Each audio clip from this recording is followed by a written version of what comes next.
Նիկոլ Փաշինյանը Դավոս է մեկնել Դոնալդ Թրամփի հրավերով կմասնակցի Խաղաղության խորհրդի կանոնադրության ստորագրմանը։ Վարչապետ Նիկոլ Փաշինյանը հայտարարել է, որ Հայաստանի եւ Ադրբեջանի էներգետիկ համակարգերը միանալու են, իրար թրիփը հանձնելու է երասխ սադարակատվածով։ Թեժ կրքեր խորհրդարանում կառավարության հարցոպատասխանի ժամանակ իշխանությունն ու ընդդիմությունը փոխադարձ մեղադրանքներ հնչեցրին։ Ֆինանսների նախարար Վահե Հովհաննիսյանը հայտարարել է, թեև պետական պարտքը աճում է, բայց մեծացել են մեր հնարավորություններն այն սպասարկելու։ Բարև ձեզ, դուք դիտում եք առաջին լրատվականը, ես Սիրանուշ Պապյանն եմ, այսօր հունվարի 22-ն է, 5 շաբթի ուղիղ եթերում քննարկում ենք անցնող ժամերի ամենակարևոր իրադարձությունները։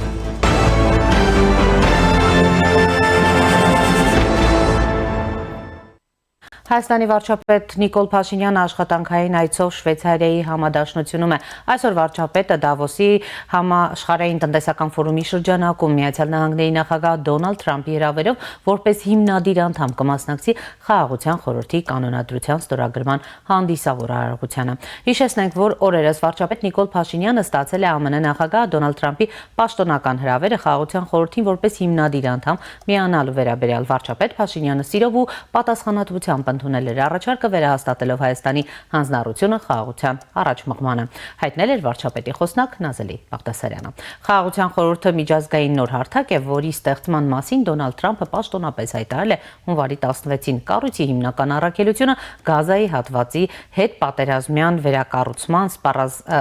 ապառազմականացման ու տարածաշրջանային կայունության ապահովման կառավարումն է։ Թրամփը այս նախաձեռնությունը ներկայացրել է որպես միավորված ազգերի կազմակերպության այլընտրանքային, առավել գործնական ու արդյունավետ ձևաչափ, որը պետք է գործի անմիջականորեն իր վարչակազմի հովանու ներքո։ Ըստ Թրամփի հայտարարությունների խորհուրդը լինելու է երբևէ ստեղծված ամենահզոր մարմինը, որի կանոնադրությունը նախատեսված է ստորագրել 26 հունվարի 22-ին Դավոսում։ Խորհրդի գործադիր կազմում ընդգրկվել են Միացյալ Նահանգների պետքարտուղար Մարկո Ռուբիոն, նախագահի խորհրդական Զարեդ Քուշները, Մեծ Բրիտանիայի նախկին վարչապետ Թոնի Բլերը եւ Համաշխարհային բանկի նախագահ Աջայ Բանգան։ Ռուսաստանի Դաշնության նախագահ Վլադիմիր Պուտինն էլ հայտարարել է, որ Դոնալդ Թրամփից անձնական հրավեր է ստացել միանալու Խաղաղության խորհրդին։ Ռուսաստանի Դաշնության արտաքին գործերի նախարարությանը հանձնարարվել է ուսումնասիրել Միացյալ Նահանգների Խաղաղության խորհրդի առաջարկն ու խորհրդակցել գործընկերների հետ, որից հետո Ռուսաստանը կպատասխանի։ Նա նաև նշել է, որ Մոսկվան պատրաստ է $1 միլիարդ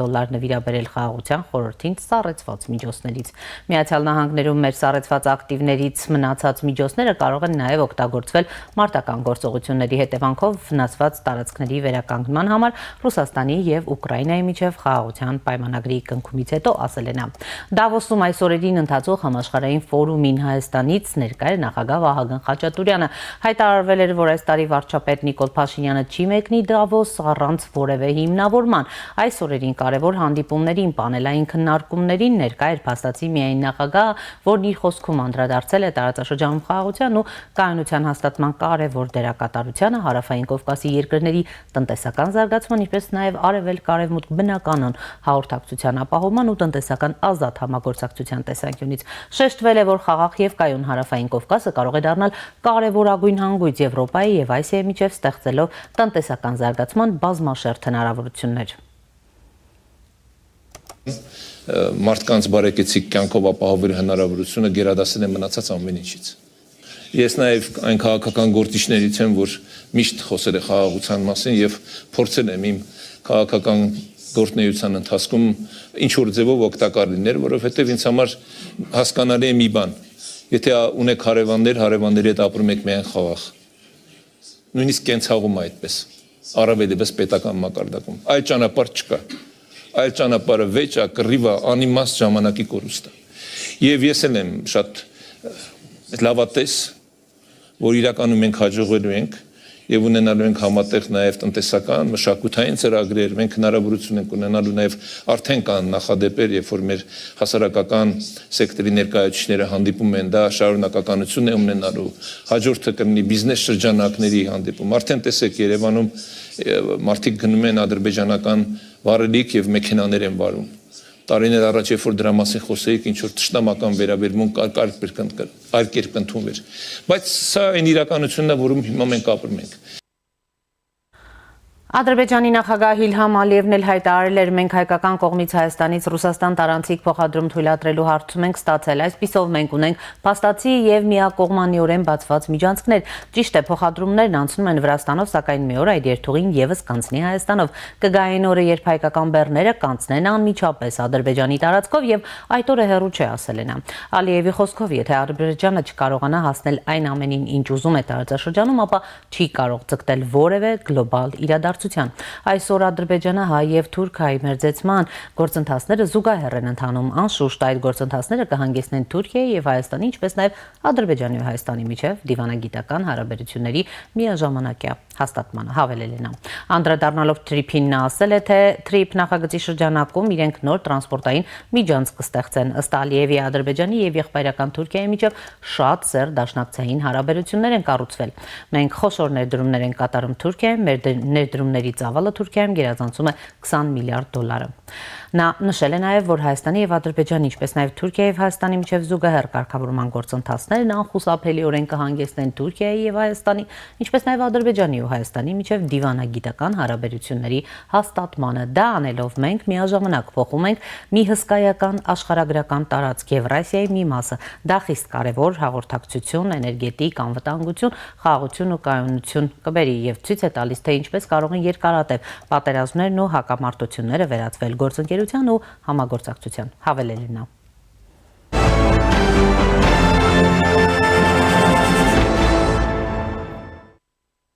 Վարչապետ Նիկոլ Փաշինյանը երեկ կառավարություն ազգային ժողով հարց ու պատասխանի ժամանակ հայտարարել է, որ Հայաստանի եւ Ադրբեջանի էներգետիկ համակարգերը միանալու են իրար եւ փոխադարձաբար նույն պայմաններով օգտվելու են եւ արտահանման եւ ներմուծման հնարավոր պայմաններից։ Հայաստանն արդեն ստացել է այդ փոխադարձ օգուտներից մի քանիսը, ասել է վարչապետը։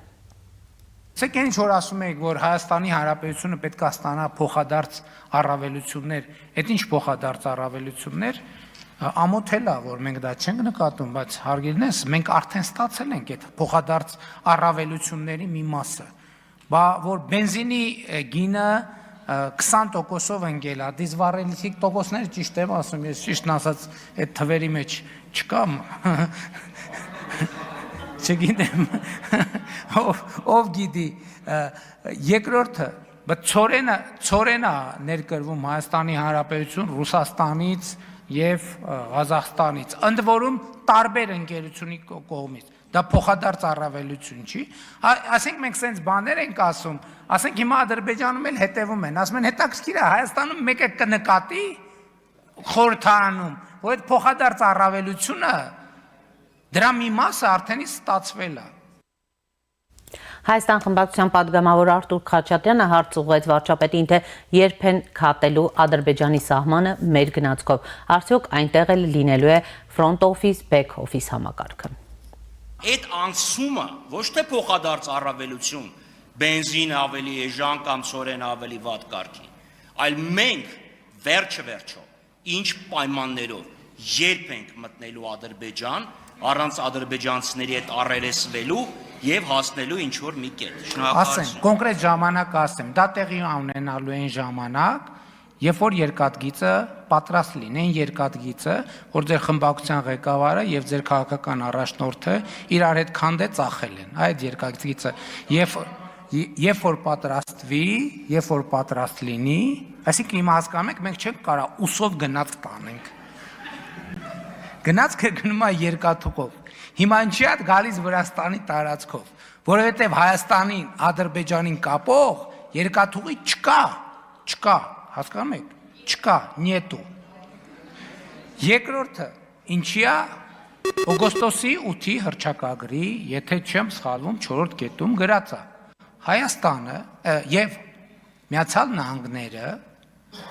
կբանկանեն, հաստատեն Թրիփ նախագծի իրականացման շրջանակը։ Այսինքն 4-րդ կետում է, թե 3-րդ կետում է, տենց գրած է։ Դա այդ կետի իրականացումն է։ Եվ չեմ հասկանում։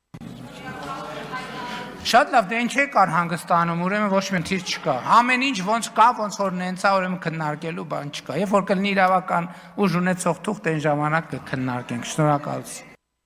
Անդրադառնալով Արտուր Խաչատրյանի այն շեշտադրմանը, որ հայ-ամերիկյան փաստաթուղթը չունի իրավական ուժ, Փաշինյանն ասել է, առաջիկայում համաձայնագրեր կգրվեն, որոնք խորհրդարանում կվավերացվեն։ Քաղաքականությունը երկրորդ պլան է մղվում, իսկ առաջին պլան է մղվում ներդրումային ծրագիրը։ Թրիփը ներդրումային ծրագիր է, ազգային ժողով կառավարություն հարցուպատասխանի ժամանակ հայտարարել է Նիկոլ Փաշինյանը, հավելելով, որ Թրիփ նախագիծը բարձր քաղաքական հնչեղություն ստացավ, բայց այն առաջին հերթին ներդրումային ծրագիր է եւ ընդամենը նախորդ շաբաթ Ադրբեջանի եւ Հայաստանի ներկայացուցիչները այցելել են Երասխ սադարակ եւ ուսումնասիրել են երկաթուղու վիճակը։ Ինչու են ուսումնասիրում վիճակը երկաթուղին վերաբացելու համար։ Նիկոլ Փաշինյանը մանրամասնեց երկաթուղին բացում են Հորադիս, Մեղրի, Նախիջևան սադարակ, Երասխ, Ախորիկ, Թուրքիա ուղղության համար, նաեւ Իրանի ու Ադրբեջանի ու Նախիջևանի ուղղությունների համար։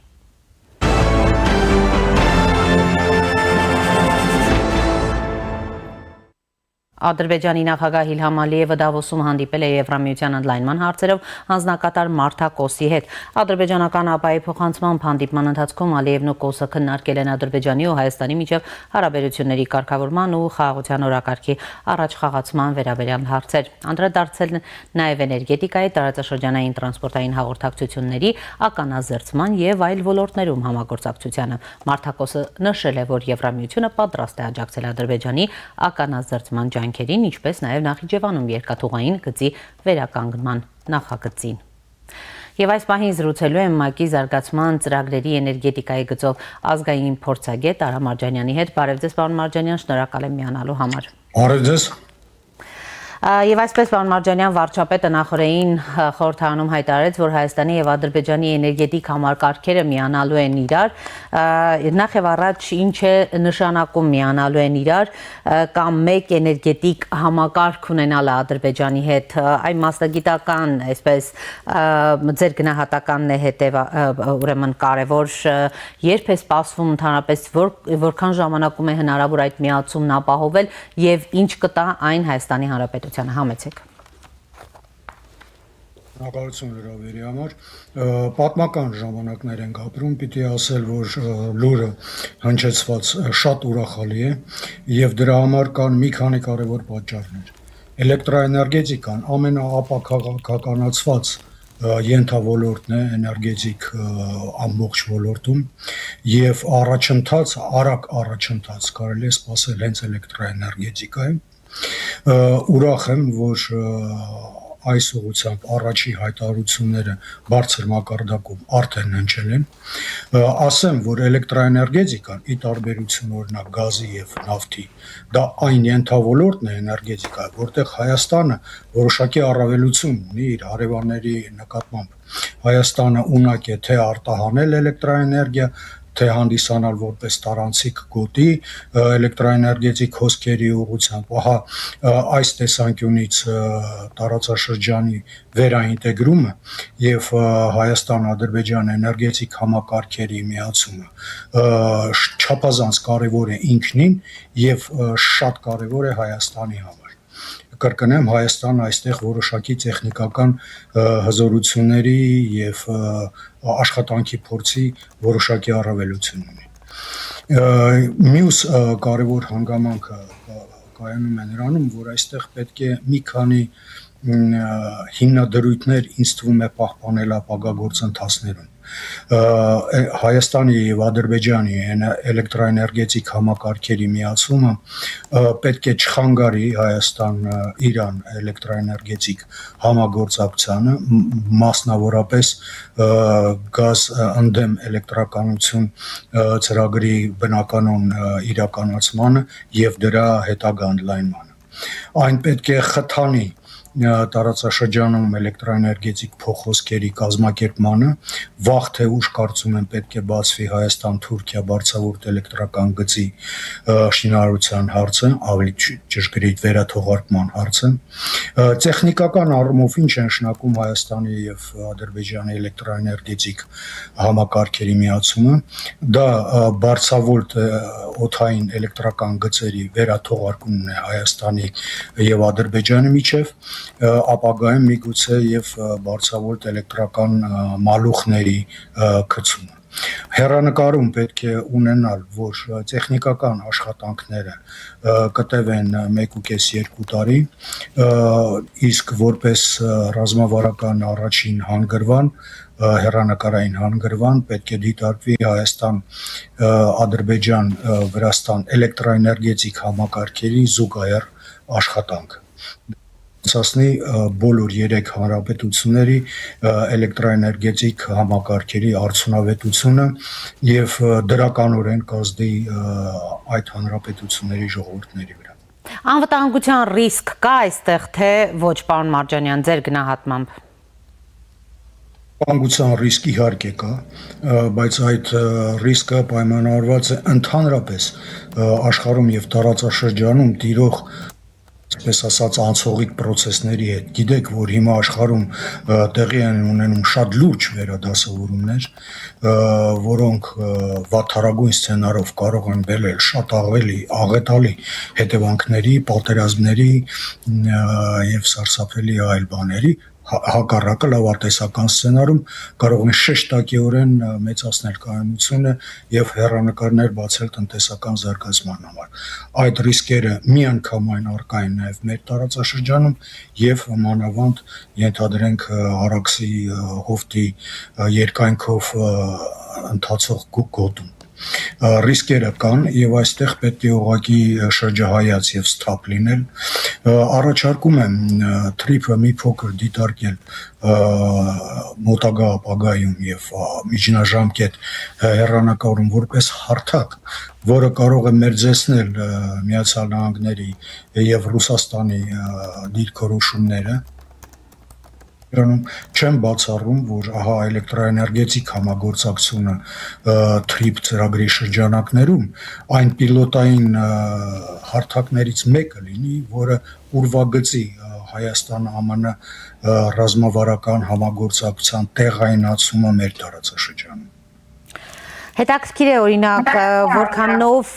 էժան կլինի դրա արդյունքում էլեկտրաէներգիան Հայաստանում, պարոն Մարջանյան, այդպիսի տեսակետ կա, որ եթե Ադրբեջանից էժան գազով արտադրված էներգիա կա, ուրեմն ապա գինը կարող է իջնել մինչև 10-ից 30%-ով։ Ձեր մոտավոր գնահատականը ինչ է ցույց տալիս։ Ադրբեջանից արտահանված գազի պարագայում։ Այո։ Չեմ կարծում, որ դրանք հիմնավոր թվեր են, նախ Ադրբեջանը Հայաստանին մատակարարելու ազատ գազ առանձնապես չունի։ Մենք հիմա գազը ստանում ենք Ռուսաստանից եւ Իրանից։ 80% մոտավորապես Ռուսաստանից, 20% Իրանից։ Ադրբեջանի գազը գրեթե 100%-ով ոչ թե գրեթե, այլ 100%-ով արդեն վաճառված է առաջիկա 10 տարիների ընթացքում, որպեսզի այն մատակարարվի Եվրոպայի հարավ։ Ասածս նա է, որ բուն ադրբեջանական գազ Հայաստանի համար մի առանձնապես չկա։ Ուրիշ հարց, եթե իրագործվեն տրանսկասպիական մի քանի ծրագրեր, որոնք կապահովեն ենթադրենք Ղազախստանի նավթը կամ Թուրքմենիայի գազը Հայաստանով տրանզիտ տեղափոխման համար, բայց դրանք մեծ ծրագրեր են եւ կյանքի կիրականացվեն միայն այն բանից հետո, երբ ահա իմ հիշատակված այս մեծ աշխարհակաղակական անցողիկ process-ները գան հանգեն մի ինչ-որ հանգրվանի եւ հստակություն մտցվի այս մեծ ծրագրերի իրականացման շուրջ։ Պարոն Մարջանյան, դուք սկզբում նշեցիք նաև այս փաստորեն հնարավոր ուրեմն մերձեցումը, միացումը չպետք է խանգարի նաև Հայաստան-Իրան ուրեմն կապերին, ձեր գնահատմամբ սա կարող է ինչ-որ խնդիրներ ստեղծի Հայաստան-Իրան, այսպես ասած, էլեկտրաբլոկերի դեպքում։ Այո, կարող է, եթե թրիփը դիտարկվի որպես բլոկային աշխարհակաղակական կոնֆրոնտացիային միտված ծրագիր եւ ոչ, եթե թրիփը դիտարկվի որպես տարածաշրջանային ներառնական համակարգ, որտեղ տարածաշրջանի երկրները օգուտներ կքաղեն եւ միանցից կախվածության մեջ կգտնվեն այ ծրագրերի իրականացման դեպքում։ Տեսեք, պարոն Մարջանյան, Հայաստանի իրական ռազմավարական նպատակը պիտի լինի ոչ թե փակ տարածաշրջանային միացումները, այլ միացումը դեպի Եվրոպա գնացող էներգետիկ միջանցքին, որտեղ կա շուկա, պահանջարկ ու քաղաքական դիվիդենդ, այսպիսի տեսակետներ են այս օրերի ընթացքում հնչում, մասնավորապես հիշեցվում է, որ Ադրբեջանը դեմ է եղել, որ Հայաստանը միանա Black Sea Energy, Caspian Black Sea European Green Energy Corridor նախագծին։ Ձեր գնահատմամբ օրինակ Հայաստանի իրական ռազմավարական նպատակը ապագայում դա պիտի լինի։ Այդ ծրագրի մասին առիթ ունեցել եմ մի քանի առաջ, իսկապես ժամանակին Ադրբեջանի եւ Թուրքիայի ջանքերով Հայաստանը արտաքսվեց Սևծովյան Անդրծովյան Մալուխ ծրագրից, որով նախատեսվում էր Հարավային Կովկասից վերականգնվող էներգիայի հիման վրա արտադրված էլեկտրոէներգիան տեղափոխել դեպի Եվրոպա, բայց այդ գործընթացները ընթանում էին դեռ Հայաստանի տարածաշրջանային համապարփակ շրջափակման ժամանակաշրջանում, դրանից հետո շատ բան փոխվեց, հիշեցնեմ ամենակարևոր անցած տարվա օգոստոսի 8-ի հռչակագրերը, վերջերս ստորագրված հայ-ամերիկյան փաստաթղթերը, այստեղ կարծես թե սառույցը շարժվում է ի նպաստ Հայաստանի, պիտի ասեմ, որ տարածաշրջանում միայն Հայաստանը ունի անհրաժեշտ պոտենցիալ իրականացնելու կանաչ էլեկտրոէներգիայի արտահանումը Եվրոպա, այս տեսանկյունից կարծում եմ Հայաստանի վերադարձը այդ ծրագրին եւ ստեղծված նոր հնարավորությունների ինտեգրումը չափազանց հեռանկարային կարող է լինել թե Հայաստանի, թե Եվրոպայի, թե ողջ տարածաշրջանի համար։ Եվ առհասարակ, պարոն Մարջանյան, գալով թրիփի նախագծի ուրեմն կյանքի կոչմանը, դա ավելի շատ փաստորեն տնտեսական եւ ոչ քաղաքական նախագծեր դիտարկելով երեկել վարչապետը խոսեց ու նշեց դրա մասին, ուրեմն Հայաստանի համար զգալի ու մեծ հնարավորություններ են բացվում, անձամբ դուք ինչպես եք գնահատում էներգետիկ շուկայի, ուրեմն ճանապարհների, երկաթգծի, երկաթուղիների առումով։ Շատ բարձր, սա աննախադեպ հնարավորություններ է բացում Հայաստանի համար, առաջին անգամ անցած 33 տարիների ընթացքում Հայաստանը կարծես թե դուրս է գալիս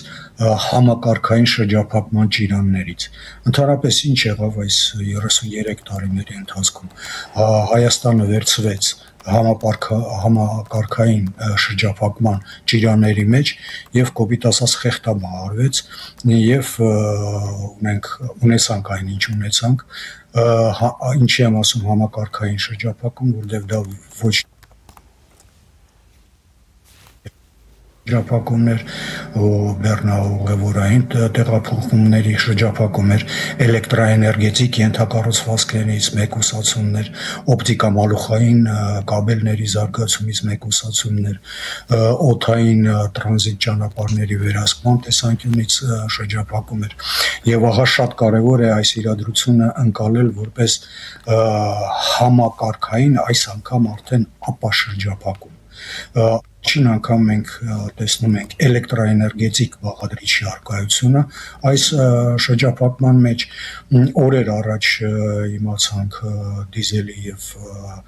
բենզինի խմբականակների Հայաստան մատակարարման մասին, ինչը նորից շատ կարևոր դրական էլեմենտ է, եւս մի քանի օր առաջ լսեցինք, որ բացված են օդային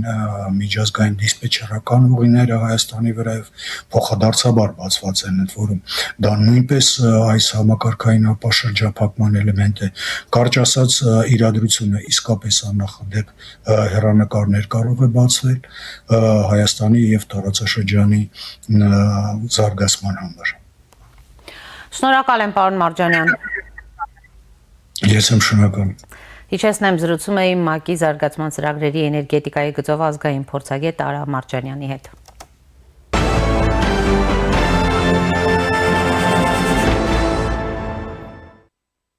Թեժ կրքեր խորհրդարանում կառավարության հարց ու պատասխանի ժամանակ իշխանությունն ու ընդդիմությունը փոխադարձ մեղադրանքներ հնչեցրին։ Հայաստան խմբակցության պատգամավոր Աննա Գրիգորյանը անդրադարձավ պարգևավճարների թեմային։ Նա ասաց, որ անարդար էր նաև իրենց տրված պարգևավճարը, իսկ թե ինչու հետ չեն տվել այդ գումարը, Գրիգորյանը հետևյալ կերպ հիմնավորեց։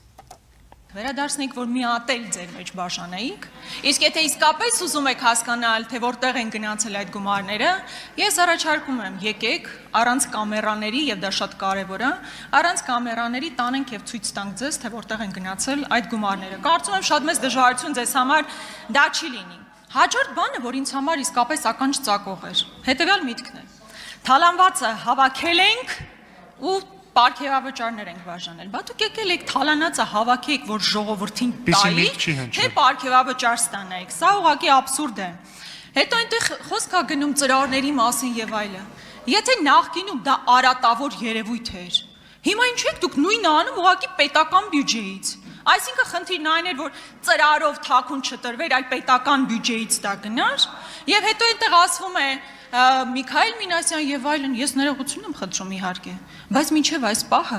միակ արձանագրված դեպքը, որտեղ Միքայել Մինասյանը որևէ մեկին գումար է տվել, ցավոք դա դուք եք։ Դա ես պետք է արձանագրեմ։ Իսկ եթե կարողանաք ապացուցել, որ ես իմ գործընկերները երբևէ իրենց կյանքում 10 դրամ ծրարով ստացել ենք, ես հենց հիմա մանդատս դնում եմ, կարծում եմ դա ձեզ շատ դուր կգա, հետեւաբար կարող եք աշխատել այդ ուղղությամբ։ Բայց ընդհանրապես ես ուզում եմ շատ ավելի խորքային նայել։ Ես մի երկրի պատգամավոր եմ եւ դուք էլ մի երկրի կառավարություն եք, որտեղ ամեն 5-րդը աղքատ է։ Մենք այդ երկրի քաղաքացիների ներկայացուցիչներն ենք, որտեղ ամեն 5-րդը աղքատ է, որտեղ դեռևս կան ծայրահեղ աղքատ մարդիկ։ Խոսվում է նվազագույն աշխատավարձի բարձրացման մասին, ես հիմա ավարտում եմ, ներողություն եմ խնդրում։ Նվազագույն աշխատավարձի բարձրացման մասով, բայց գներն այնքան են աճել, գնաճ այնպիսին է, որ մոտ 6000-7000 դրամով գնաճը ավել է, քան նվազագույն աշխատավարձը։ Ի պատասխան Նիկոլ Փաշինյանը ասաց. Բոլորը առանց բացառության, ով որ հիպոթեկային վարկով տուն է ձեռք բերե, 90%-ը ինչ են վերցրել, որտեվ իրանց եկամուտ։ Նախ կարծում եմ դուք կարիք չունեք մեզ ցույց տալու, թե ինչ է կարել ձեր պարգևավճարներ, ցույց տվեք ձեր ընտրողներին։ Երկրորդը, ես հստակ ասացի, որ վերադարձված թալանի 0.0000001%-ը մենք դրել ենք պետական ինստիտուտի ամրապնդման վրա, որովհետև հայտնի կանոն է, այդ թվում 2018 թվականից, նախ կարծում եմ դուք կարիք չունեք մեզ ցույց տալու, թե ինչ է կարել ձեր պարգևավճարներ, ցույց տվեք ձեր ընտրողներին։ Երկրորդը, ես հստակ ասացի, որ վերադարձված թալանի 0.0000001%-ը մենք դրել ենք պետական ինստիտուտի ամրապնդման վրա, որովհետև հայտնի կանոն է, այդ թվում 2018 թվականից հակակոռուպցիոն պայքարը եղել է մեր առաջնահերթությունը։ Մենք ասել ենք 0 կոռուպցիա, եւ մենք այսօր հասնում ենք 0 կոռուպցիային։ Այո, այս որոշման արդյունքում Հայաստանի Հանրապետությունում կոռուպցիայի մակարդակը դառնալու է, ձգտելու է 0-ի։ Եվ սա շատ կարևոր քաղաքական ձեռքբերում է։ Ինչ վերաբերվում է աղքատությանը, մենք սրանով ուժեղացնում ենք աղքատության վերացմամբ զբաղվող համակարգը, որովհետև պետական կառավարման համակարգի արդյունավետությունից է կախված երկրում աղքատության մակարդակը։ Սա ներդրում է այդ թվում աղքատությունը վերացնելու ուղղությամբ։ Մի քանի, որովհետև ինչ եք կներեք արտահայտությունից դուրս տալիս։ Ինչ է նշանակում ապացուցված դեպք կա, որ միշիկը այն ծրավոր գլուխը միշիկն էլա պատին տվել, ասողն էլա պատին տվել, կասկածողն էլ հետնա պատին տվել։ Իսկ ինչ ասում եմ գլուխը պատին է տվել, նա ով տենց բան է ասում։ Ով որ տենց բան է ասում, ասում եմ դուս չտակ, չհամարձակվեք դուս տալ։ Չհամարձակվեք դուս տալ։ Բառից բուն իմաստով։ Աննա Գրիգորյանն էլ արձագանքեց, որ Միքայել Մինասյան, Նիկոլ Փաշինյան հարաբերությունները բացարձակապես չեն հետաքրքրում։ Թե որևէ մեկը թալանել է, այդ թալանվածը պետք է վերադարձվի ժողովրդին։ Երբ որ դուք ասում եք արդյունավետ կառավարում, դուք այդ ինչքան արդյունավետ եք կառավարում, որ կրկնում եմ մեր պետական պարտքը կրկնապատկել եք հասնելով 14 միլիարդի, որի միայն վարկը սպասարկելու համար մենք տրամադրում ենք նույնքան գումար, որքան պաշտպանության ուղղվող ծախսերն են, որքան կրթության ուղղվող ծախսերն են, առողջապահության ուղղող ծախսերն են միասին վերցրած։ Այ այդքան արդյունավետ եք դուք կառավարում։ Քանի ջրամբար եք կառուցել։ 0։ Շնորհակալություն։ Եվ այսպես ես կարող եմ ճանաչել, թե որքան արդյունավետ եք դուք եղել, ել չեմ ասում անիվի։ Անջատեք էլի բարձր խոսում։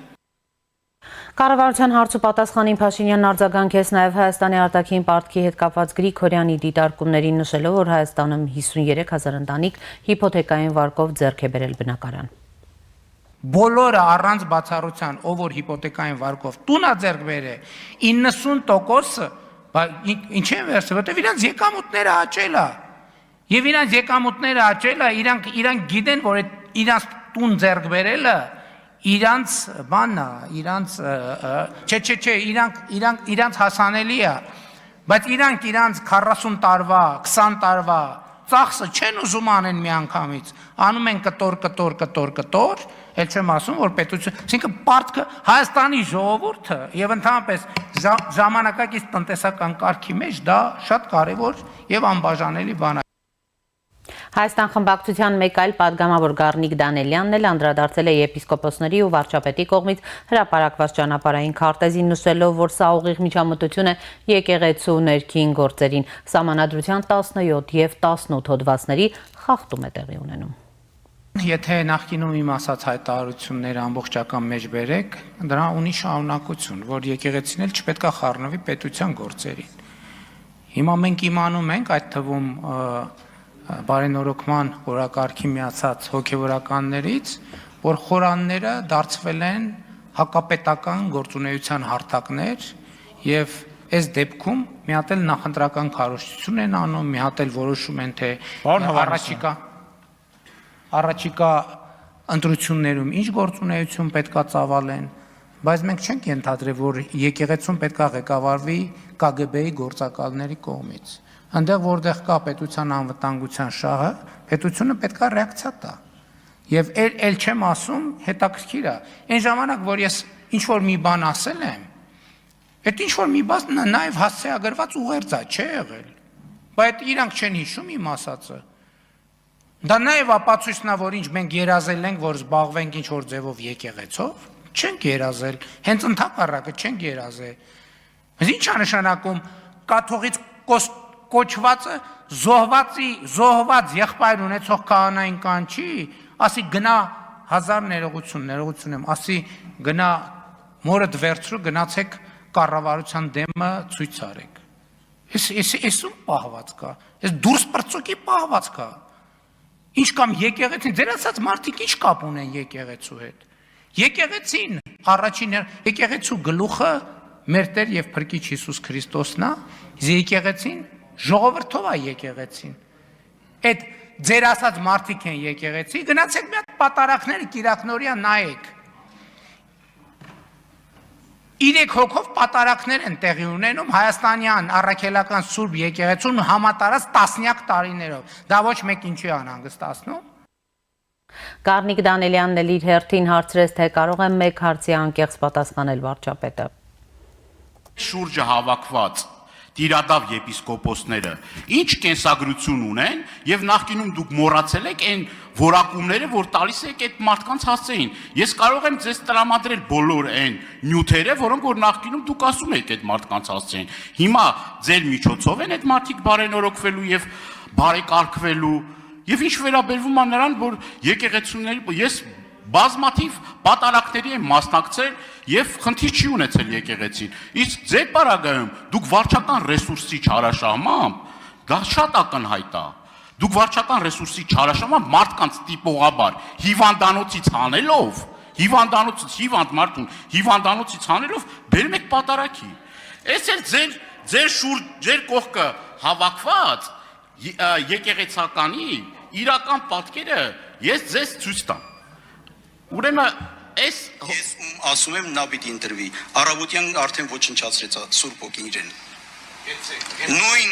Նույն պարլամենտում ոչնչացվեց եւ դա Աստծո հրաշքն է։ Այս հոգևորականն է ձեր շուրջը, պարոն Փաշինյան։ Այս հոգևորականը, որ ասում են Վազգեն Սարգսյանի գնդակահարությունը, դա Աստծո հրաշք է։ Ձեր ուխտերթին է այս հոգևորականը մասնակցում։ Մեր պատարակներին չի մասնակցում, ու դուք խոսում եք բարենորոգումից։ Լուրջ եք ասում, սրա միջոցով եք բարեփոխումներ անելու, թե ձեր բնորոշմամբ Բենտլի Սամոյի։ Տիրադավը ձեր տեր եւ փրկիչ Կտրիչ Ներսիսյանն է։ Սկսենք դրանից։ Երկրորդը այն մարդիկ, ովքեր բարենորոգման օրակարգին միանում են, այդ մարդիկ ընդունում են իրենց մեղքը այսօր այդ թվում ես այսօրվա վիճակի համար եւ ապաշխարությունը, մեղքերի թողությունը, մեղքերի քավությունը քրիստոնեության հենասյուներից մեկն է, հենասյուներից մեկը։ Եվ առանց դրա ընդհանրապես չկա քրիստոնեություն։ Հյուրս քաղաքական վերլուծաբան Գագիկ Քամալյանն է, պարոն Քամալյան, բարև ձեզ, շնորհակալ եմ միանալու համար։ Բարև ձեզ, ես եմ շնորհակալ։ Պարոն Քամալյան, գիտեք, հաշված ամիսներ են մնացել մինչ ընտրություններ, խորհրդարանում էլ տեսնում ենք ինչ իրավիճակ է եւ որքան շատ են այսպես փոխադարձ կսմթոցներն ու փոխադարձ վիրավորանքները, ընդհանուր առմամբ ինչպես եք գնահատվում նախորդին տեղի ունեցած հարց ու պատասխանը, որտեղ գիտեք առանցքային թեմաներ էին, ուրեմն վարչապետի, այսպես ասած, սահմանադրությունը խախտելը 17-18 հոդվածների մասին էր Գառնիկ Դանիելյանն ուրեմն եպիսկոպոսների եւ ուրեմն կաթողիկոսին վարչապետը տիրադավ անվանեց եւ այլն։ Ընդհանուր առմամբ պատկերը ինչպես եք գնահատում այս նախընտրական թոհուբոհի մեջ, որքանով այս բոլոր հարցերին հնարավորություն կլինի պատասխան տալու, նկատի ունեմ օրինակ որքանով արագ կլուծվի եկեղեցի իշխանությունը այս առճակատումը, թե մենք այսպես մտել ենք միտեղ, որտեղ շատ երկարատև գործընթացի հետ ենք գործ ունենալու։ Գիտեք, ամենացավալին այն է, որ ես հիմա ստիպված եմ լինելու նման հարցի պատասխանել եկեղեցի իշխանություն Նիկոլ Փաշինյան, սա իրականում, եթե քաղաքագիտական դաշտից նայենք, դիտանկյունից նայենք, ցավալի է, որ օրակարգում նման հարց կա։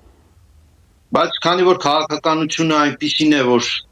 իրողությունների հետ պետք է հաշվի նստենք, եթե այդ հարցը կա օրակարգում, ուրեմն պետք է քննարկենք։ Ցավոք սրտի այս երկուստեք վիրավորանքների արանքում տուժում է հասարակական եւ քաղաքական միտքը Հայաստանում, բայց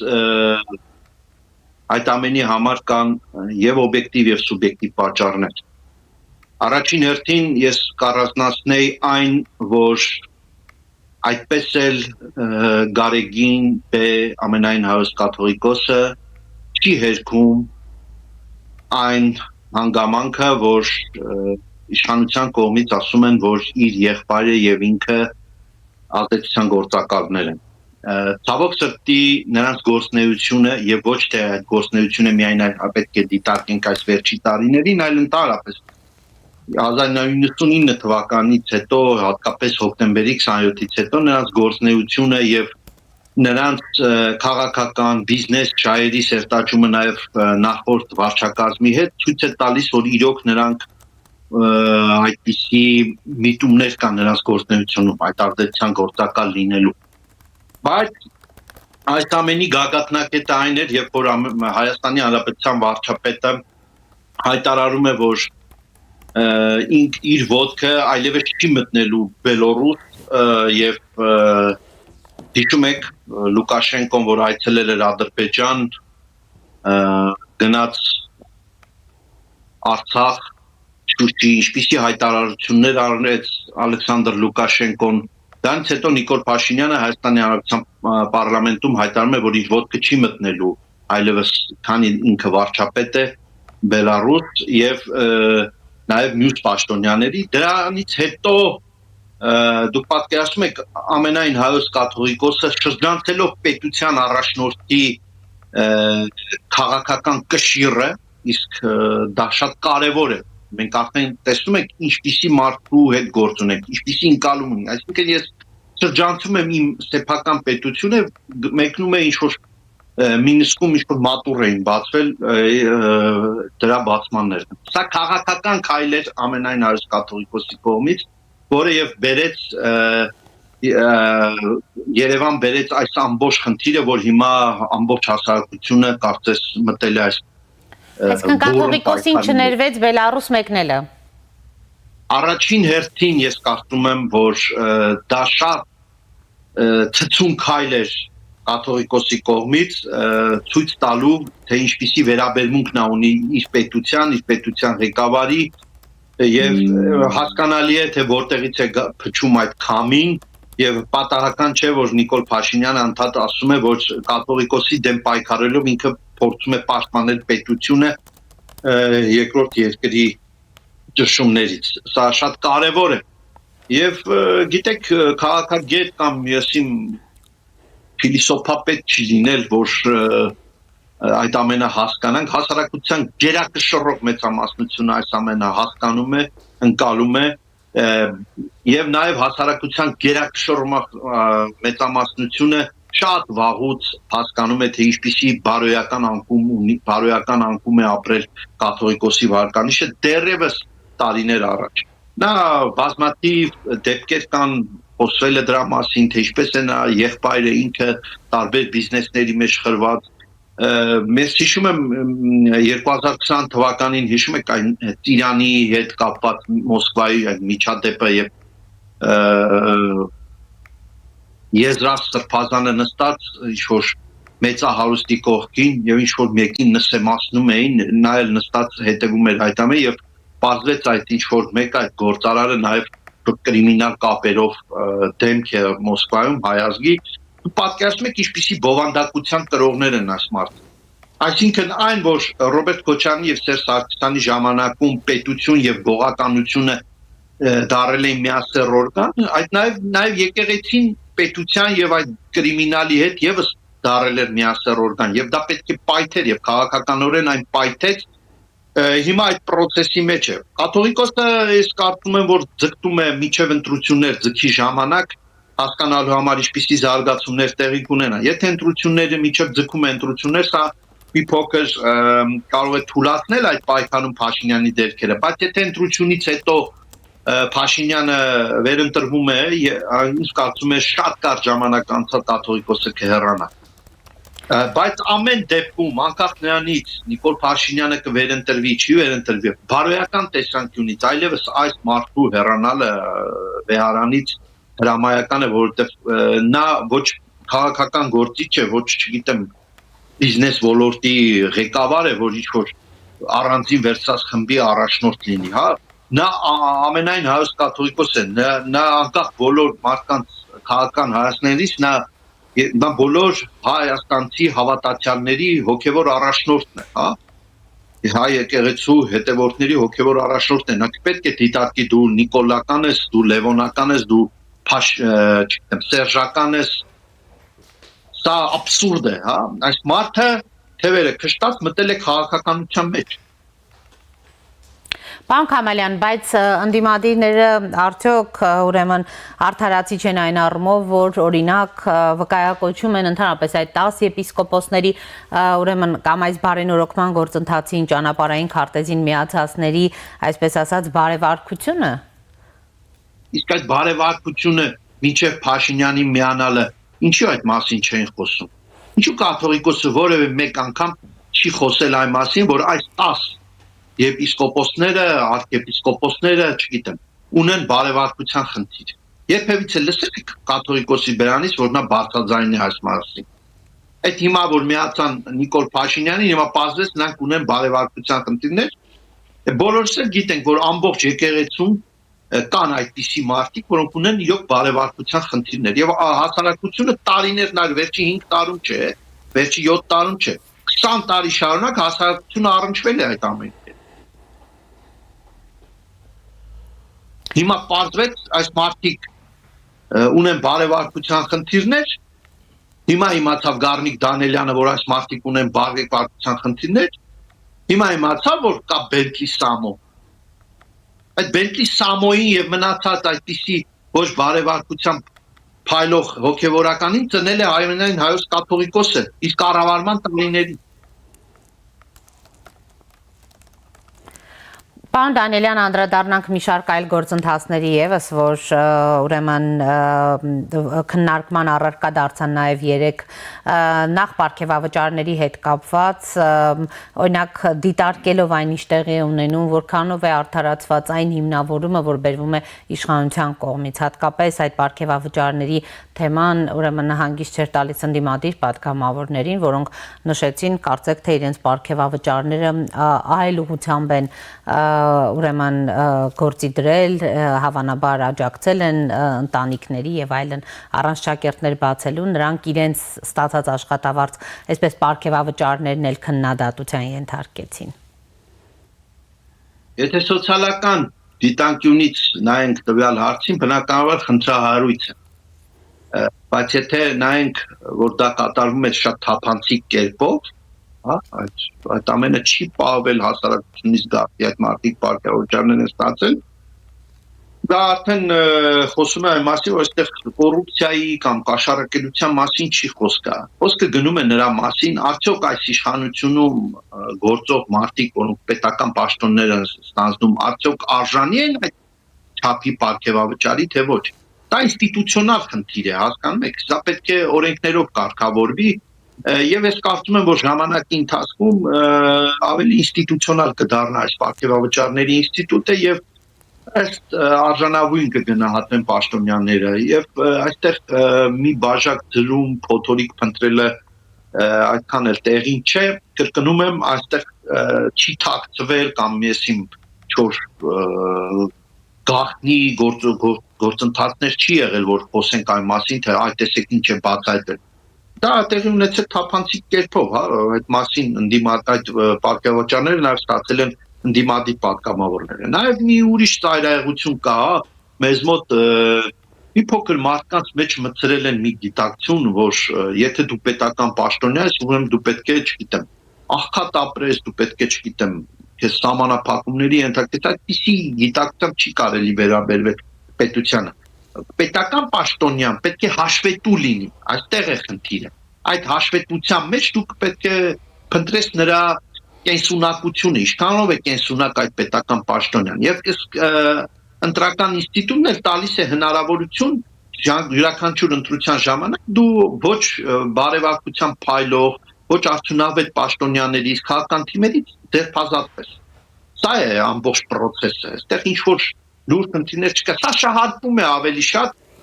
ես խորհուրդ կտա իշխանությանը մի փոքր զգուշ լինել այսպիսի նուրբ սոցիալական հարցերում եւ ավելի զուսպ լինել։ Պարոն Քամալյան, Նիկոլ Փաշինյանը Դավոսում է, Դոնալդ Թրամփի հրավերով մասնակցում է Խաղաղության խորհրդի կանոնադրության ստորագրմանը։ Դուք գիտեք, որ այս օրերին Դավոսում այդ կարևոր ֆորումին Հայաստանը ներկայացված էր ուրեմն նախագահի մակարդակով, ելույթներ էին հնչում, օրինակ Ադրբեջանը երկրի առաջին դեմքով էր մասնակցում եւ ուրեմն շատ արագ նշված էր, պաշտոնապես հաստատված էր, որ վարչապետը չի մեկնելու, մեկ էլ այսպես շատ արագ որոշում փոխվեց ու վարչապետը Դավոսում է, ընդհանուր առմամբ ինչպես եք գնահատում այս գործընթացները, ի սկզբանե արդյոք ճիշտ չէր լինի հենց վարչապետի մասնակցությունը այդ կարևոր տնտեսական ֆորումին։ Տավենանի վարչապետի աշխատակազմը կամ վարչապետը տեղեկությունը չի ունեցել, որ Դոնալդ Թրամփը այսպիսի խորհուրդ է խաղաղության ձևավորելու եւ Հայաստանին տալու է այդ հրավերը, դա շատ կարևոր է արձանագրել, բայց մինչև այդ արձանագրման մասին խոսենք, լավ կլիներ այո, որ ավելի վաղ կանխատեսես զարգացումները եւ ավելի ճիշտ արձագանքես, բայց հիմա տեղի ունեցածի մեջ այդքան էլ մեծ չի խնդիրը, որ անդրադառնանք, այստեղ շատ կարևոր է այն, որ նոր ձևավորվող այս, չեմ ուզում ասել աշխարհակարգ, շատ է շահարկվում այդ աշխարհակարգ, նոր ձևավորվող կարելի ասել աղի կանոնները, որը առաջնորդում է Միացյալ Նահանգները իր ուժի դիրքերից է առաջնորդում, հա, սա պետք է արձանագրել, Եվ Հայաստանը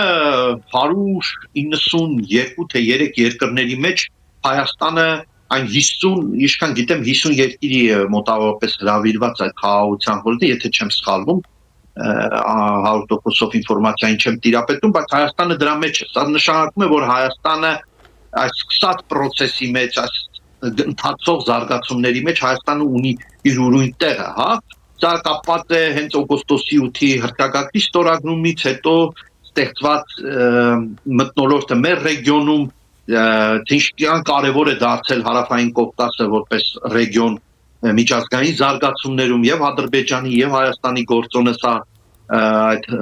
հիմնականում այդ լոգիստիկ առումով եւ շատ կարևոր է որ Հայաստանը հրավեր է ստացել կրկնում եմ սա խոսում է Հայաստանի քաղաքական կշռի բարձրացման մասին Շնորհակալ եմ պարոն Քամալյան եւ նաեւ արձանագրենք ինչքան է շատերի համար ցավալի է այս իմ արձանագրումը նաեւ Փաշինյանի քաղաքական կշռի մասին է սա Սա ընտրություններին լրացուցիչ այսպես դիվիդենդներ կտա այս իշխանությանը Եմ կարծում որ Հայաստանի ընտրողների մեծամասնության մոտ սա ինչ-որ գործոն է իհարկե ավելի ինտելեկտուալ ավելի քաղաքականացված զանգվածի մոտ սա կարող է գործոն լինել բայց Հայաստանի ընտրությունները հիմնականում ավելի շատ ներքաղաքական զարգացումների բովանդակության մեջ է երբում Շնորհակալ եմ պարոն Քամալյան Ես էլ եմ շնորհակալ Զրուցում եք քաղաքական վերլուծաբան Գագիկ Քամալյանի հետ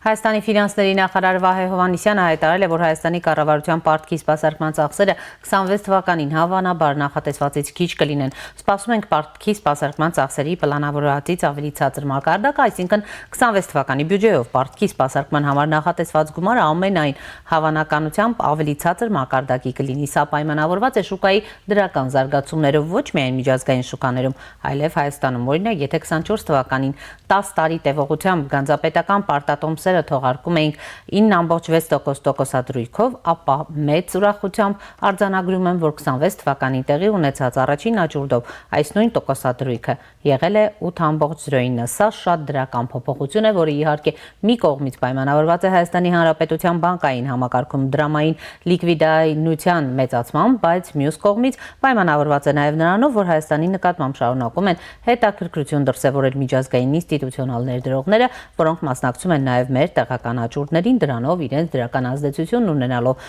մեր տոկոսադրույքների վրա։ Սա այն քաղաքականությունն է, որի մասին տարիներ շարունակ խոսել ենք, որ պետք է ջանքեր գործադրենք Հայաստանում օտարերկրյա ներդրողների ներգրավման նպատակով, եւ սա ըստ էության տեղի է ունենում։ Այս պահի դրությամբ մեր պարտատոմսերի մեջ նրանց մասնաբաժինը հասել է ավելի քան 7%-ի։ Նախկինում դա նույնիսկ 1%-ից էլ ցածր էր, նշել է նախարարը, ինչ քայլեր են նախատեսվում իրականացնել։ 2025 թվականին հաստատել ենք միջնաժամկետ ծախսերի շրջանակ, որում ասել ենք, որ ամեն տարի 1%-ային կետով նվազեցնելու ենք դեֆիցիտը։ Եվ 2030 թվականին ձգտելու ենք հասնել 1% դեֆիցիտի, որը կնշանակի պրակտիկ առումով հավելորդով բյուջե։ Այսինքն մենք ասում ենք, որ մենք պետք է այս ծախսերի արդյունավետությունը եւ այս ծախսերի զսպման process-ը այնպես կարողանանք կառավարել, այդ թվում արդյունավետությունը առանձին տեղերով բարձրացնելով, բայց չխոչընդոտելով հիմնական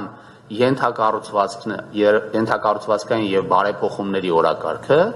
որպեսզի մենք հասնենք 1%-ի։ Եվ սա կնշանակի, որ Հայաստանը այդ խնդիրները, որոնք դուք բարձրաձայնում եք, այդ խնդիրները չի ունենա։ Այո, պարտքը աճում է եւ ինչ-որ մի միլիարդից դառել է մի հատ ուրիշ միլիարդ, բայց այդ մենք 1000 անգամ խոսել ենք դրա մասին, որ այդ հիմա պետություններ էլ կան, որոնք տրիլիոններով ունեն։ Հիմա ինչի ենք այդ միլիարդից խոսում, դրա համար պետք է խոսենք դրա համամասնությունից։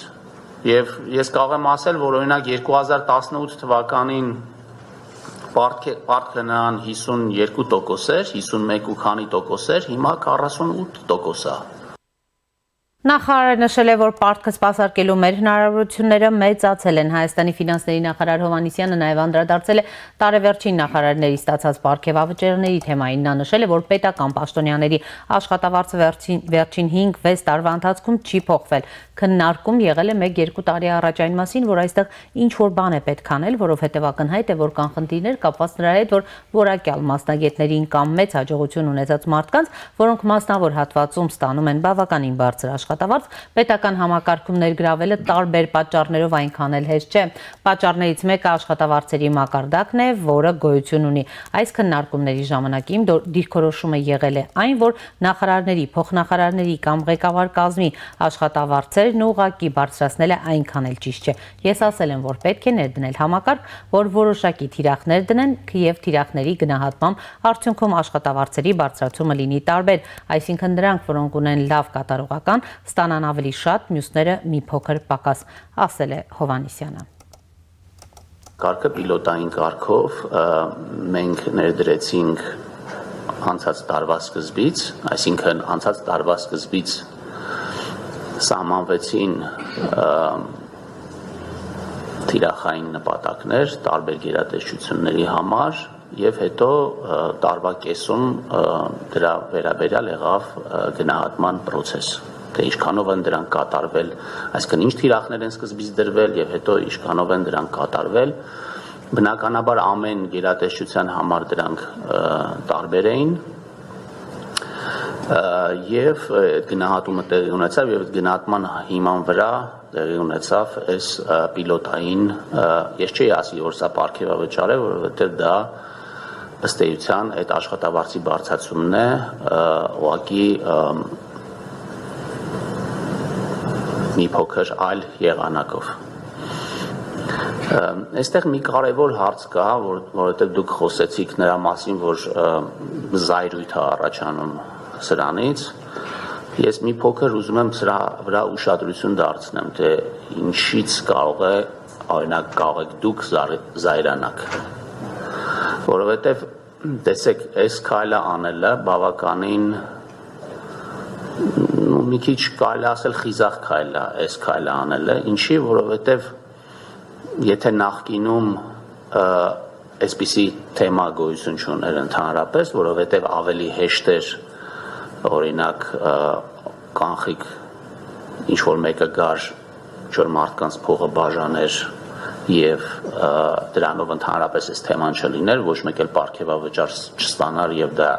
շահարկման թեմա չդառնար։ Հիմա մենք գնացել ենք այն ճանապարհով, որ պետքա ամեն ինչ թափանցիկ լինի, հասկանալի լինի, Նախարարը նշել է նաև, որ հանրությունը սրանից չպետք է զայրանա 300 միլիարդ հարկահավաքությունը տեղի է ունեցել այն պատճառով, որ պետական պաշտոնյաները բիզնեսով չեն զբաղվում, պետական պաշտոնյաները լարված աշխատանքով են զբաղված եւ չպետք է ամեն օր սոցիալական խնդիրների մասին մտածեն։ Եվ այս պահին առաջին տաղավարում զրուցելու եմ տնտեսագետ, տնտեսագիտության թեկնածու դոցենտ, Հայաստանի պետական տնտեսագիտական համալսարանի միջգիտակարգային հետազոտությունների կենտրոնի ղեկավար Սոս Խաչիկյանի հետ։ Բարև ձեզ, պարոն Խաչիկյան։ Շնորհակալ եմ հրավերն ընդունելու համար։ Ես նախ ուզում եմ անդրադառնանք այս շատ քննարկվող թեմային, պարգևավճարների թեմային։ Նախարարը փաստորեն նշեց, որ ինքը դեմ է եղել աշխատավարձերի ուղղակի բարձրացմանը եւ ուրեմն նրանք, որոնք աշխատանքում արդյունավետություն, այսինքն ՕԳԳ-ով կորոշվի, հա, այդ պարգևավճարների կամ գումարի ավելացման չափը, դուք սա արդարացված համարում եք թե ոչ, թեման, գիտեք, այս օրերի ամենակննարկվող թեման է այս տարվա թերևս, որովհետև նախ խնդիրը սկսվեց ազգային ժողովի պատգամավորների պարգևավճարների հետ կապված, մենք լսեցինք երեկ էլ, ուրեմն վարչապետի եւ նաեւ ընդդիմության մտահոգությունները, որոնք վարչապետին էին հարցեր ուղղում պարգևավճարների հետ կապված կամ այսպես կոչված այս հավելյալ գումարների հետ կապված, եւ ընդհանուր առմամբ ձեր գնահատականը արդյոք ներդրված մեխանիզմը արդյունավետ է, թե սա լրացուցիչ խնդիրներ է առաջացնում, համեցեք։ Շնորհակալություն, նախ պարգևավճարը որպես այդպիսին, եթե տնտեսագիտորեն ձևակերպենք, հա, Մոտիվացիայի ձև է, իսկ մոտիվացիան կառավարման կարևորագույն գործառույթներից է։ Հիմա ինչ չափով է արդարացված կոնկրետ տվյալ դեպքում պարգևավճարները, դա բավականին լուրջ հետազոտության հարց է եւ ընդհանրապես ես կարծում եմ, որ հաշվի առնելով այն հանգամանք, որ պետական համակարգում իսկապես ժամանակի առումով, ծանրաբեռնվածության առումով, գործառույթների առումով առօրյան այնպիսին է, որ եւ օրենքով նաեւ այնպիսին է, որ ձեռնարկատիրական գործունեությամբ զբաղվելը համարվում է բավականին լուրջ խնդիր, ես կարծում եմ, որ իսկապես պարգևավճար անհրաժեշտ է։ Սակայն այլ հարց ինչի հաշվին, ինչ կատարողականի հաշվին, դա իհարկե քննարկումների վերլուծության կարիք կա այդ շրջանակում, իսկ տվյալ դեպքում, երբ որ դիտարկենք կոնկրետ քննարկվող թեման, պատգամավորների կամ նախարարների եւ այլը, անկեղծ ասած դրանք եթե պետական բյուջեի համատեքստ միգուցե աշխատավարձի միջին մակարդակի համեմատ մեծ թվեր են կամ համեմատաբար մեծ են, բայց դրանք խոշոր հաշվով մեծ գումարներ չեն պետական բյուջեի վրա ծանրացած եւ դա լրացուցիչ ստեղծում է պատասխանատվության շրջանակ տվյալ պաշտոնյայի տեսանկյունից, տվյալ պաշտոնյայի գործառույթների շրջանակում, ես կարծում եմ ավելի ճիշտ է եւ ավելի լավ կլինի վերահսկել այդ պատասխանատվության շրջանակը, ինչպես է նա իրականացնում, ինչ գործառույթների շրջանակում, ստեղծել կատարողականի հստակ մեխանիզմ, հստակ համակարգ, քան թե ենթադրենք պարգևավճարները նվազեցնել, կրճատել կամ ընդհանրապես դադարեցնել, իհարկե որպես լրացուցիչ ձև աշխատավարձի բարձրացման դա նույնպես կարելի է համարել տարբերակ, խոշոր հաշվով դա գումար է անկախ նրանից պարգևավճար է թե աշխատավարձի բարձր, այսինքն եթե այդ նույն չափով աշխատավարձը բարձրացվեր, խնդիր չէր առաջանա, իհարկե կառաջանար, խնդիրը կառաջանար ոչ թե բարձր կամ ցածր աշխատավարձի մասով, իմ կարծիքով, այլ խնդիրը կառաջանար կատարողականի մասով, ինչ գործառույթների դիմաց, ինչ կատարողականի դիմաց, ինչ են ստացել։ Վերջին 1-2 տարին իսկապես պետական պաշտոնյաների համար ծանրաբեռնված տարի է եւ ակնհայտ զգացվում է այն փաստաթղթային հենքը, այն գործառույթները, որ ստեղծվում է ռազմավարության նպատակով, քաղաքականության փոփոխության նպատակով, արտիականացման նպատակով, իսկապես ծանր։ Այս առումով ես կարծում եմ արդարացված է, բայց նորից կրկնեմ, որ հստակ մեխանիզմները կատարողականի եւ գործառույթների կարծում եմ անհրաժեշտություն կա առաջ քաշել։ Պարոն Խաչիկյան, ընդդիմությունն ասում է դուք պետությունից գողացած վերադարձնում եք պետությանը, որ բաժանեիք հասարակությանը, ոչ թե պաշտոնյաներին։ Ընդդիմադիրները այսպիսի ուրեմն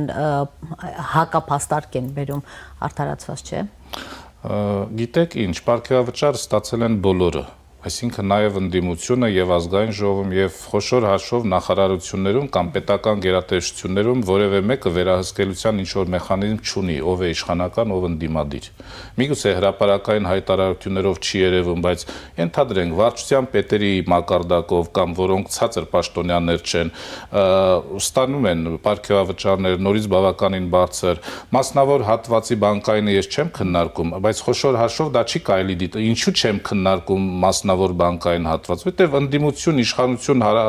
այսպես դասակարգումն այնտեղ էլ կա։ Հիմա եթե դասակարգվեն միայն ընդդիմություն, իշխանություն, կարծում եմ սա ճիշտ ձևաչափ չէ, որտեղ ստանում են բոլորը։ Հիմա եթե ընդդիմության կամ իր հայացքներով, տարբեր հայացքներով մարդիկ են ընդգրկված նաև գործադիր իշխանության մեջ, օրենսդիր իշխանության մեջ, դա չի նշանակում, որ այստեղ տարանջատումը պետք է դնել ընդդիմություն թե իշխանություն։ Ես նորից մնում եմ այն կարծիքին, որ տարանջատումը պետք է դնել կատարողական եւ պատասխանատվության շրջանակ։ Ով կստանա, դա խոշոր հաշվով կարևոր չէ։ Տեսեք, արտաքին պարտքի վրա այսպես բավական շեշտադրում կատարվեց, նախարար Հովհաննիսյանն էլ հայտարարում է, որ թեև ուրեմն պետական պարտքը աճում է, բայց մեծացել են մեր հնարավորությունները այն սպասարկելու։ Դուք որքանով եք հիմնավորված համարում, որքանով եք ուրեմն պետական պարտքի այսպես ուրեմն թվերի աճը արդարացված համարում, որովհետև գիտեք ընդդիմությունն էլ այս առումով անդադ խորհրդարանում հարց է բարձրացնում, համեցեք։ Տեսեք, պետական պարտքի վերաբերյալ մի քիչ ավելի արդիական թեմաների շրջանակում սա դիտարկենք, պետական պարտքը այնպիսի հարց է, որ քննարկվում է նաև Դավոսի միջազգային համաժողովում, այս օրերին տեղի ունեցող միջազգային համաժողովում։ Եվ հիմնական խնդրահարույց մոտեցումը գիտեք որն է։ Նաև որ պետական պարտքի կառավարումը կամ պետական պարտքի սպասարկումը ժամանակակից արագ փոփոխվող աշխարհում առաջացնում է որոշակի խնդիրներ։ Ինչ առումով խնդիրներ։ Պետությունը սովորաբար պարտք է վերցնում 15, 20, 30 բավականին երկար ժամանակահատվածի շրջանում, եւ դա նշանակում է, որ տվյալ պարտք վերցնող կառավարությունը շատ դեպքերում ինքը չի սպասարկում այլ պարտք, այլ սպասարկում են սերունդները։ Իհարկե սերունդների շրջանակում արդեն իշխանության ձևավորած մարմինները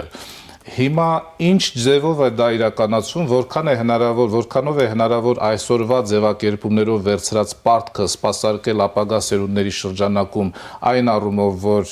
բավականին լուրջ փոփոխություններ են տեղի ունենում կարճ ժամանակում, սա հենց Դավոսի խնդիրներից մեկն է։ Այսինքն խոշոր հաշվով պարտքի կառավարումը դառնում է որոշակի առումով խնդրահարույց, բայց խնդրահարույց ոչ թե այն առումով, որ չպետք է պարտք լինի, ոչ, բացարձակ, այն առումով, որ ինչպես կառավարել պարտքը։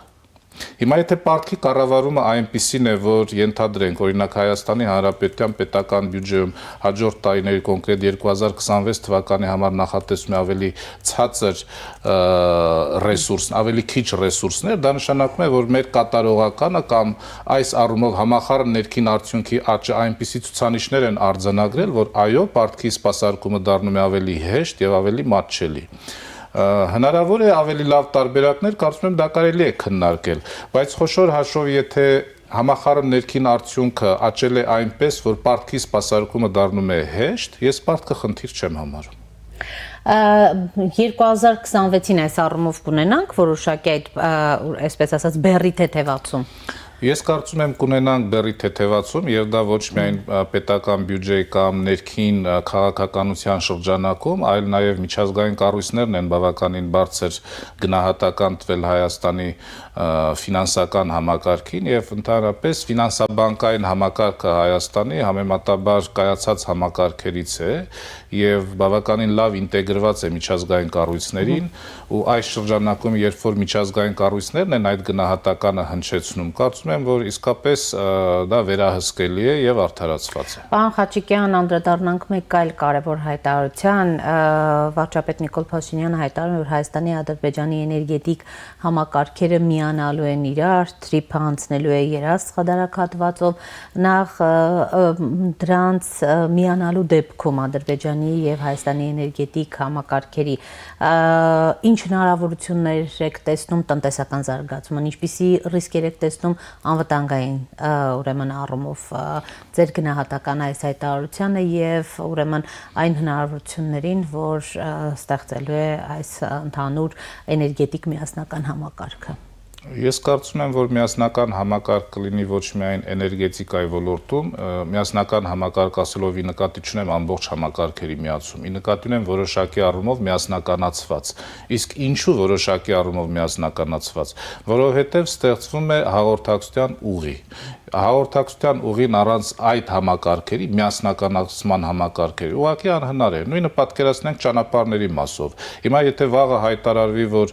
լոգիստիկ առումով մենք ունենք Ադրբեջանի հետ միասնական համակարգ, սա ոչ թե պետք է քննադատության թիրախ դառնա, այլ հասկանանք ինչպիսին է այդ համակարգը։ Եթե Հայաստանից ճանապարհը պետք է մտնի Ադրբեջան, այդ համակարգը պետք է ունենա միասնականության որոշակի բաղադրիչ, ամբողջ աշխարհի կտրվածքով, ամբողջ աշխարհի մասշտաբով։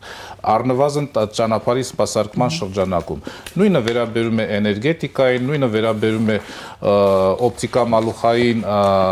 ենթակառուցվածքներին, այսինքն ոչ թե Հայաստանի ու Ադրբեջանի էներգետիկ համակարգերը ամբողջովին կմիանան, կդառնան մեկ համակարգ, այլ նրանք կաշխատեն նույն համակարգի մեջ ինչ որ առումով, որովհետև դրանց փոխգործակցությունը անհրաժեշտ է հենց միջազգային հաղորդակցության շրջանակում։ Այս շրջանակում եմ ես տեսնում, մանրամասներին տեղյակ չեմ, ոլորտի մասնագետ չեմ, բայց որպես համակարգերի հետ կապված գործընթաց ես պատկերացնում եմ, որ առանց միասնականացման որոշակի գործընթացների անհնար է իրականացնել թրիփը եւ դա չի վերաբերում միայն Հայաստան-Ադրբեջանին, վաղը վերաբերելու է կարծում եմ Հայաստան-Թուրքիա հարաբերություններին, որտեղ նմանատիպ համակարգեր մենք պետք է ներդնենք, իսկ այդ նմանատիպ համակարգերը ադրբեջանական չեն, հայկական չեն կամ թուրքական չեն, դրանք միջազգային ստանդարտներով ձևավորված համակարգեր են, որոնք պետք է ապահովեն այդ հաղորդակցությունը։ Այսինքն այս առումով Հայաստանը մեծ հնարավորություններ է ստանում եւ դա կհանգեցնի արդյոք նույն ուրեմն էլեկտրաէներգիայի ուրեմն սակագների նվազմանը ձեր գնահատմամբ, պարոն Խաչիկյան։ Եթե չհանգեցնի նույնիսկ սակագների նվազեցմանը, որովհետեւ դրա վրա ազդող գործոնները բավականին շատ են եւ բազմաբնույթ, այնուամենայնիվ կհանգեցնի համակարգի արդիականացմանը եւ միջազգային չափանիշներով համակարգի սպասարկմանը։ Սրանք լրացուցիչ հնարավորություններ կբացեն բնականաբար բիզնես դաշտի համար, գործարար հատվածի համար այն առումով, որ կայուն համակարգերը, տվյալ դեպքում էներգետիկ կամ լոգիստիկ համակարգերը, երկարաժամկետ հատվածում կանխատեսելի են, սա շատ ավելի կարևոր է, քան կոնկրետ գների նվազեցումը։ Ենթադրենք 1 տարվա կտրվածքով գների նվազեցումը ոչ մի բան չի տա, քանի որ եթե կանխատեսելիություն չլինի, թե հաջորդ տարին կամ նրանից հետո ինչ է սպասում։ Այս առումով կարծում եմ շատ ավելի կարևոր է երկարաժամկետ կայունությունը եւ ստանդարտացումը, քան գների նվազեցումը։ Եվ ձեր գնահատմամբ այս Դավոսում այս օրերին ընթացող ուրեմն տնտեսական ուրեմն ֆորումը ինչ հնարավորություններ կարող է ստեղծել Հայաստանի համար։ Մենք տեսնում ենք Ադրբեջանի նախագահն է այնտեղ խոսում է Հայաստան-Ադրբեջան հարաբերությունների կարգավորումից տնտեսական բաղադրիչներն է, ուղիղ կապի մասին է ասում, որ ոչ թե Վրաստանի տարածքով, այլ ուղիղ ուրեմն կապի մասին, միջանցքների արդեն միակողմանի շահագործման մասին է խոսում, բայց Հայաստանը փաստորեն միայն այսօր վարչապետի մակարդակով այնտեղ կլինի, իսկ այսօրերին նախագահի մակարդակով էր, ճիշտ չէ, արդյոք վարչապետի մակարդակով այդ կարևոր ֆորումին ներկա գտնվելը։ Օրակարգ ձևավորելը բավականին շատ գործոններից է կախված, անկեղծ չգիտեմ ինչպես է դա որոշվել, բայց կարծում եմ օբյեկտիվ հանգամանքներ կան դրա համար։ Ամենայն դեպս նախագահի մակարդակով ներկայացնելը պետությունն է որոշում եւ եթե նույն օրակարգի շրջանակում ավելի նպատակահարմար է նախագահը մասնակցի, ես այդտեղ որևէ խնդիր չեմ տեսնում։ Ինչ վերաբերում է ուղերձին, ապա տեսեք երևի տնտեսական կամ քաղաքական թեմաների այսօրվա Հայաստանին առնվազն առնչվող կեսից ավելին առնչվում է միջազգայնացմանը եւ հաղորդակցության բացմանը եւ դա սկսվեց թրիփից հետո։ Այսինքն սա իսկապես այնպիսի նախագիծ է, որ ռիսկերով հանդերձ, որոշումների կայացման մեխանիզմների քննարկումով հանդերձ եւ այլը, տեսեք Դավոսում նույնպես քննարկվում է եւ ուշադրության բավականին լուրջ կենտրոնում է հայտնվել։ Կարծում եմ, որ այս օրակարգը սպասարկելու համար իսկապես բավականին լուրջ ներուժ է ներդրվում ոչ միայն Հայաստանի կամ ԱՄՆ-ի կողմից, այլ նաեւ հարակից այլ երկրների, նկատի ունեմ նշեցիք Ադրբեջանի նախագահն է ներկայացնում, կարծում եմ կենտրոնասիական երկրների ղեկավարները եւ կառավարման համակարգերը նույնպես բավականին լուրջ շահագրգռված։ Իսկ այն թրիփը անցնելու է երաշխատարակ հատվածով, նաեւ դա հայտարարեց վարչապետը։ Շատ ավելի լավ, որքան որ այդ ցանցը ընդլայնվի Հայաստանի ներսում կամ միգուցե դրան չանվանենք թրիփ, բայց թրիփի հետ փոխկապված լոգիստիկ շղթաները եւ ընդհանրապես ենթակառուցվածքները որքան ընդլայնվեն, դա ուղղակի ցուցիչ է միջազգայնացման, ցուցիչ է նրա, որ երկար ժամանակ մեր եւ ընդդիմությունը եւ իշխանությունը եւ հասարակությունը փորձել են այնպես անել, որ Հայաստանը միջազգայնացվի, Հայաստանը դուրս չմնա իրեն շրջանցող հաղորդակցության ուղիներից։ Հիմա երբ որ արդեն միջազգայնացվում է եւ ներգրավում է այդ գործընթացների մեջ, իհարկե քննարկումները բազմաթիվ են, ռիսկեր նույնպես կան, բայց սրա անհրաժեշտությունն ակնհայտ է եւ Դավոսի ուղերձներից մեկը կոնկրետ մեր տարածաշրջանին վերաբերող կարծում եմ հենց դա է։ Շնորհակալ եմ, պարոն Խաչիկյան։ Առաջինի տաղավարում զրուցում էի տնտեսագետ, տնտեսագիտության թեկնածու, դոցենտ, Հայաստանի պետական տնտեսագիտական համալսարանի միջգիտակարգային հետազոտությունների կենտրոնի ղեկավար Սոս Խաչիկյանի հետ։ Այժմ համար այսքանն էինք նախատեսել, հետևեք մեր թողարկումներին, կհանդիպենք։